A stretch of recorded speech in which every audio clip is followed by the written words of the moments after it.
Pennsylvania's governor presenting his spending plan for the next fiscal year. Governor Josh Shapiro refers to his proposal as a down payment on his vision for the Commonwealth. Action News reporter Walter Perez is live at the Chestnut Hill West line. Walter, one SEPTA line that could benefit from the governor's budget proposal. That's right, Sarah. This budget address was wide-ranging as expected, including calls for an increase in the minimum wage, legalizing recreational marijuana, attracting industry and tech companies to the state, and, as you mentioned, funding for mass transit. Governor Shapiro's proposal is a $48.3 billion budget plan with no tax increases. And he made no bones about which issues he's prioritizing. One of them is school systems across the state.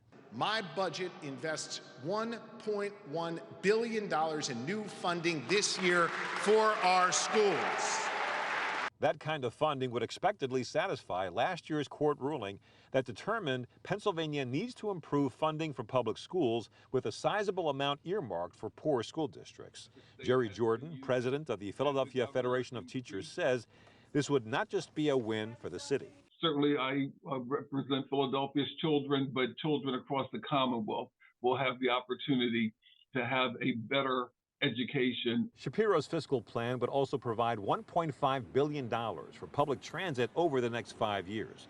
The governor described it as the first major investment in the state's public transit systems in more than a decade. SEPTA's CEO, Leslie Richards, responded with a statement reading in part, "This critical funding for transit will allow SEPTA to maintain services and continue to be the engine for our city and region."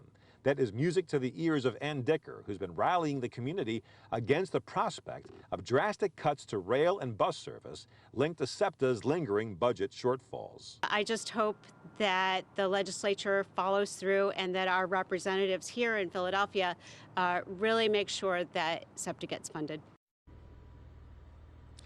But the Pennsylvania legislature is divided, of course, with a GOP majority in the Senate and Democrats leading the House. With that said, the state GOP put out a statement reading in part in response, quote, "The governor's plan is akin to a fiscal phishing scam that looks good and sounds good, but is wrought with hidden danger and potential ruin."